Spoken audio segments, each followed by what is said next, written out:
امام حسین اور ابو الحارث کی داستان۔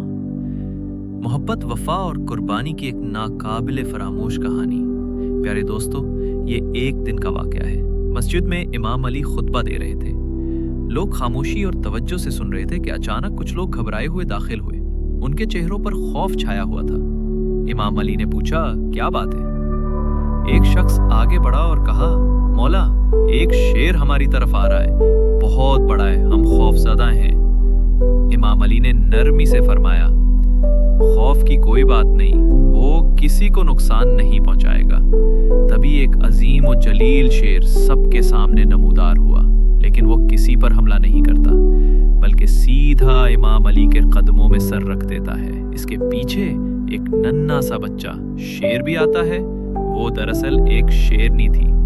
اس نے امام علی سے عرض کی، مولا، یہ میرا بچہ ہے، اس کے والد اب اس دنیا میں نہیں، میں چاہتی ہوں کہ یہ محفوظ رہے، میں اسے آپ کے سپرد کرنے آئی ہوں۔ امام علی نے فرمایا، جاؤ، بے فکر رہو، یہ بچہ کبھی یتیم محسوس نہیں کرے گا۔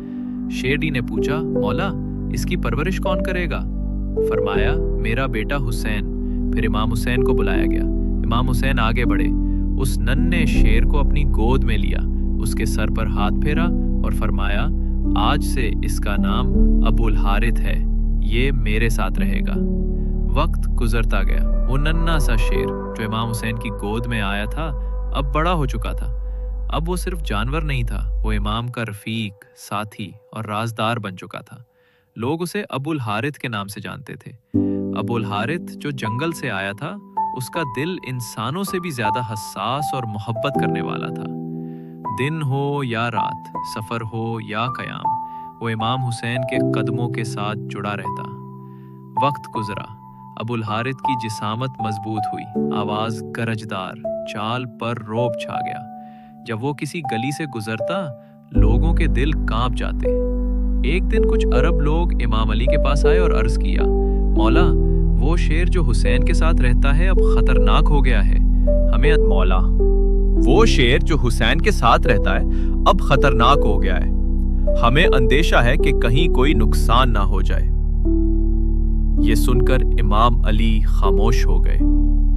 ان کے دل میں ابو الحارث کی وفاداری کی یادیں تھیں، مگر وہ لوگوں کے دلوں کے خوف کو بھی سمجھتے تھے۔ وہ گھر آئے۔ امام حسین ایک کونے میں خاموش بیٹھے تھے۔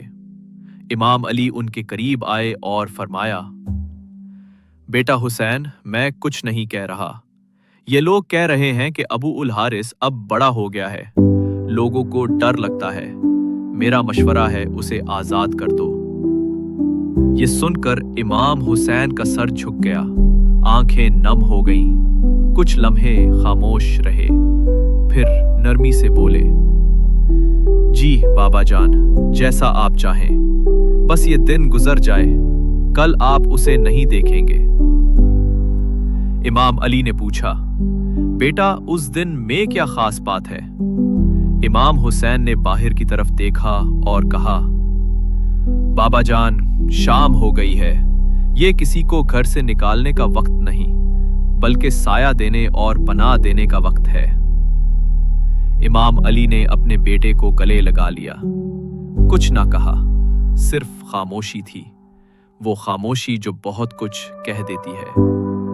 اگلی صبح امام حسین حسب معمول ابو الحارث کے لیے کھانا لے کر آئے۔ ابو الحارث نے حیرت سے پوچھا، مولا، آپ آج اتنے خاموش کیوں ہیں؟ تب امام حسین نے نرمی سے سب کچھ بیان کیا۔ ابو الحارث خاموش ہو گیا۔ اس کی آنکھوں میں وہ چپ تھی جو دل کو چیر دیتی ہے۔ پھر اس نے کہا، ٹھیک ہے مولا، میں چلا جاؤں گا، مگر ایک شرط ہے۔ کیا شرط ہے؟ امام حسین نے پوچھا۔ ابو الحارث نے آپ دیدہ ہو کر کہا، مجھے بس ایک بار زندگی میں آپ سے ملاقات کی اجازت دیجیے۔ امام حسین کچھ دیر خاموش رہے، پھر فرمایا، یاد رکھنا ابو الحارث، وہ دن ہوگا عاشورہ 10 محرم 61 ہجری، جگہ ہوگی کربلا، ایک آواز آئے گی، بس اسی آواز پر آ جانا، میں تمہیں وہاں یاد کروں گا۔ ابو الحارث نے پوچھا، مولا، وہ آواز دے گا کون؟ کیا آپ خود پکاریں گے؟ فرمایا،